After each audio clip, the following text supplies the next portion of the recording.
ci jëm ci mbir moomu la. xam nga àdduna. dafa am loo xamante ni li ma la ko waxoon c'est un réseau. réseau nag boo ci xasee ba dugg xam nga fi muy tàmbalee mais xamul fu muy yem.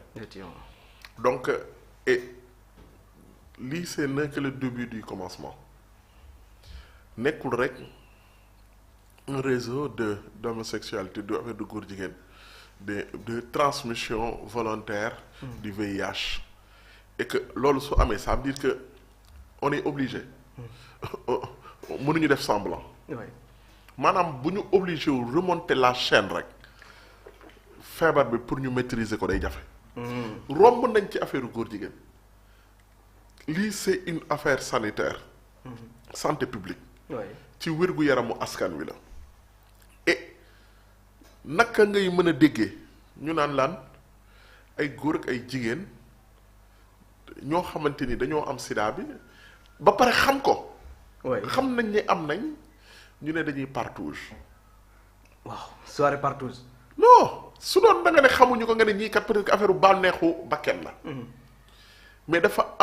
am benn jóg pour yàq askan wi jóg pour ñun ñëpp picc bu lakk ci taat la ne ñëpp na la taatu ñëpp lakk loolu lay dural mais quand même non tur ñuy tudd quand même des journalistes des animateurs quand même ñi nga xam ne nit ñi xam ne nañu nekk ay célébrités xëy na loolu mooy choqué ñu bëri mais célébrité ay nit lañ célébrité yi ay nit lañ malheureusement xam nga célébrité yi dañu mës a am un passe droit au Sénégal mais bu ñu demee ba ne nag amul célébrité le soldat inconnu ñëpp la ñuy boole képp ku ci takk dinañ la feet ba ngay gis la ñu jàpp la bu boobaa nga xam ne célébrité yi li ñuy def sax ñi ñàkk defuñu ko ñemewuñu koo def est-ce que yaa ngi comprendre bu baax donc c'est un milieu boo xamante ni ñooy fréquenter c'est eux dans eux est-ce que yaa ngi comprendre bu baax ñoom la ñoo doon fréquenter amul touche sociale bu mu bàyyi il s'agit d'un réseau parfois nit dina bëgg a bokk ci benn lobby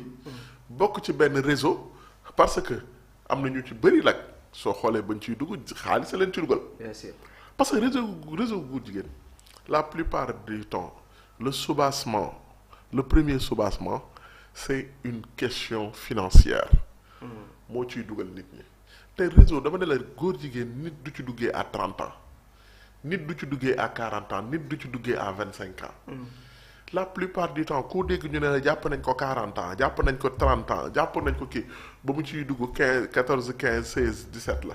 parce qu'il y a beaucoup de jeunes dans cette affaire là. ñu bëri seen âge ñooñu nag entre 20 la 18 19 25 ans. ñu ndaw ñooñu. oui ñu ndaw ñooñu noonu ngay gis. ñoo war a jàngal ñu ndaw ñii di ñëw. ñooy dem ba nekk mag parce que am na loo xamante ni à 42 ans 43 ans da nga koy bàyyi boo ko mënul bàyyi nga dem ci ñu xam ne ndaw ñi. est-ce que yaa ngi dégg bu baax. day mel ni salbe gis nga ñi am njulli ni ñuy amee salbe noonu la góor jigéen ñi di am salbe ñu mag ñoo xamante ni ñoom ñooy wan yoon bi ñu ndaw ñi. il faut couper la tête. loolu la. oui c'est un monstre boo xamante ni soo coupé wul la tête rek à un certain moment parce que lii c'est une occasion rêvée tubaab bi seen terme yooyu ñu ne wax naan nu mu tudd homophobie ak yooyu dañoo bañ góor jigéen dañuy xeex góor jigéen lii kenn même bu ñu ko bañee lii kenn mënuñu cee tudd. ndaxte c'est une question sanitaire c'est un devoir pour l'État de voir feebar bi fan la toll. parce que nit xam nga yéen da ngeen di ay xale. doyen mën naa wax ak moom. yéen bi ngeen di juddu da ngeen a fekk kenn wayatul sida. kenn waxatul waxi sida waykat yëpp way nañ sida. ndax gravité bi mu amoon les années 90 man bi may xàmmee. ba ay 2000 ak 2010 ba ay 2000 sax mais sida gravité bi nit ñi dañ ñëpp ko doon wax ñëpp ko doon moytu. gis nga Covid bi ni mu fi meloon ne. sida noonu la meloon lu ko raw ñu ne kenn amul jàngoroom ñëpp di ko way. loolu nag il faut ñu gërëmee ko les médecins sénégalais. ak la prévention. xeex nañ ci xeex ba taux bi doon ci le taux de prévention du VIH le taux le plus faible presque en Afrique. waaw wàccoon na. mais bu ñu demee ba nga xam ne lii. mais actuellement. ça lii non ñëppay tiit parce que lii dafa garaaw. xam nga dama ne la xeex bi nit ñi xam nañ fi mu tàmbalee mais kenn xamagul fi mu yem. très bien. et que ay ñoom Pape Cheikh ay ñoom ñii nga xam ne da nga leen ci tudd nii. ce n'est que le début du commencement de ba léegi on est au début du commencement. dina si ñëwaat ce n'est que le début du commencement doyen Pape Cheikh Diallo Djiby Dramé au début tey jii ñu jot information que jàpp nañu Pape Birame Bigué Ndiaye nekk journaliste ca RTS bokk aussi si ñun en tout cas si ñun la bokk ci métier bi tey jii ñu jàpp ko ci dans cette affaire là bi nga xam ne nii moom mooy wàllum borom ñaari tur yi suñu jot ci information quand même boo déggee information bi lan la lay def ak aussi loo ci analyser. bon da ngay xëy rek di jommi. di dégg ñoo xam ne foogoo leen ci woon xalaatoon leen ci mais comme li ma la wax rek man sama bi may nekk xale ba léegi man bokk man affaire góor jigéen moom dama ko mos a en fait à la limite c'est dégueulasse quoi je veux dire. c'est-à-dire amul benn parce que boo jaaree ci daara ñu yar la yaru daara kii wàcc école dem daara ainsi de suite. bon te xam nga doomu Ndar ni mu jegee ci wàllu culture. jàngal doomam ci wàllu diine. des choses comme ça. bien que am na ay temps sax naan Ndar bare woon na góor jigéen trop parce que il faut le dire c'est la réalité mais dafa nekkoon ay foyer yoo xam ni dañ ko doon nëppal.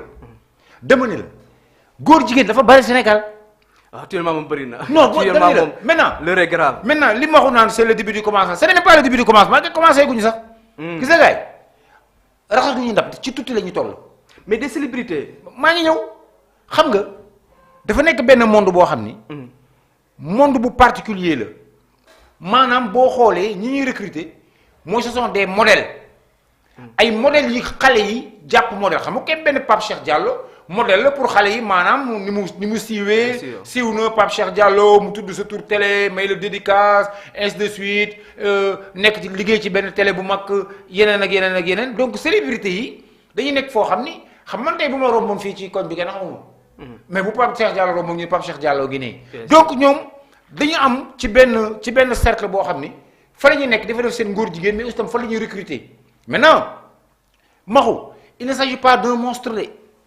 Il s'agit de beaucoup de monstres avec beaucoup de têtes. Et chaque monstre a beaucoup de têtes.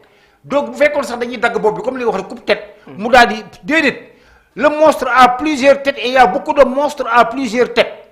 Souvent, vous avez des gars, quelqu'un qui a des gens, maintenant, problème bi moy autorité yi waxuma politique de. man waa police laay wax waa gendarmerie maanaam ñu yor enquête bi Sénégalais ñu ngi leen di encourager à continuer dans cette dynamique kuñ ci tudd lu téléphone yi joxe loo leen ci xam dem leen ngeen jàpp ko ngeen téye ko parce que cette opération là man tuddeewuma ko une traque contre les homosexuels. Déedéet c'est une opération de salubrité publique set setal. set setal la. set setal national. Lii c'est la grande offensive d'une salubrité publique parce que ça engage un problème de santé national.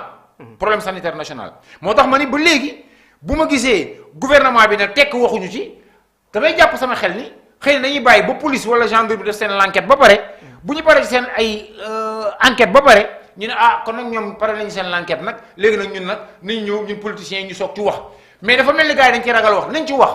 parce que lii ñuy def nii Sénégal bi mu baree mbalit dans les années 90 ndem si yàlla Mamadou Diop maire de Dakar xam nañ jëloon ni mbalit mi bari na bare boo xam ne mbëbës mënatu ko loolu nañ jël mbalit bi jox ko ASC yi yaa ngi rappel ay temps boobu xale nga xam naa bon maxu mooy xam loolu temps set setal ñoom maxu fuural des choses comme ça boobu Mamadou Diop nekk maire de Dakar mbalit bi ñu ni opération set setal police ak gendarmerie ci affaire góor jigéen yi opération set setal c'est la grande offensive d'un nettoyage. Mais doyen, je reviens un peu sur ma question. Au début, je disais que on parlait de Pape Cheikh Diallo, de Djiby Dramé, mais il y a un autre qui xam ne tamit nit ñi xam nañ ko mu siiw bu baax a baax ci milieu médiatique bi ñu tudd ko ci tur mi est-ce que tamit enquête bu gën a xóotee du am yeneen i ponkal yu ci mën a daan waat.